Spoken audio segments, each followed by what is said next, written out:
a dude wearing a dress. Wow. When did this become controversial stuff, by the way? I mean, like, you're trying to provoke a response, and then you get the response, you're like, why are you even looking? Face tattoo syndrome, it's everywhere, man. Curry says he's had nothing but positive feedback about the look. I'm sure that's true because everyone is shy of actually saying anything to, like, management. He remembers one passenger Wait a second. So we just got to stop here. Like, I don't know what world that Ben Shapiro lives in, but he resents the fact that someone could feel good about their job. He then is now making the claim that everyone is shy about complaining to airline management.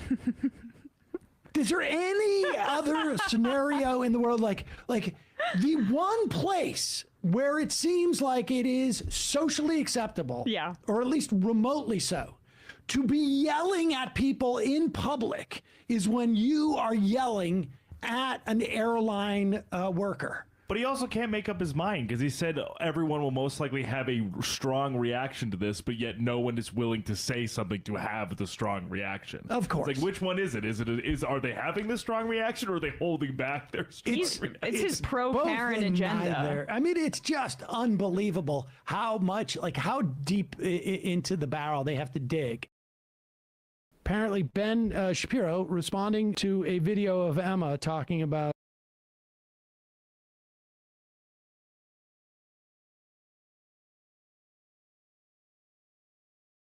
I don't want to have this conversation right now because I know we're going to have it 100 times before the election. You know what I want to do with this conversation? I know. You want to jettison it into the flushing toilets 10 times, 15 times, as opposed to once. They end up using more water. But let me just say this, no. 10, 15 times. We had this conversation. The amount of times that I have said in the past that voting is not an act of self-expression, that voting is a tool, et cetera, et cetera, et cetera. And it's going to come up because,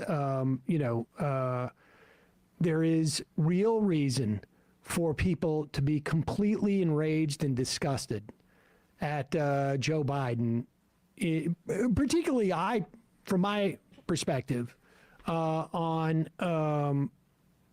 his unfettered support of Israel's assault on Gaza, slaughter. But the best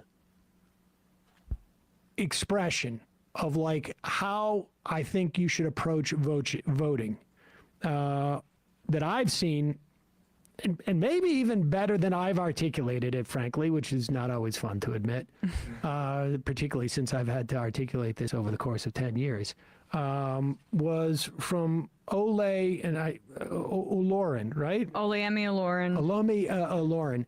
And I mean, I've seen her online for quite some time, but her perspective on voting, I think, is and she has a video out on it that somebody had recommended.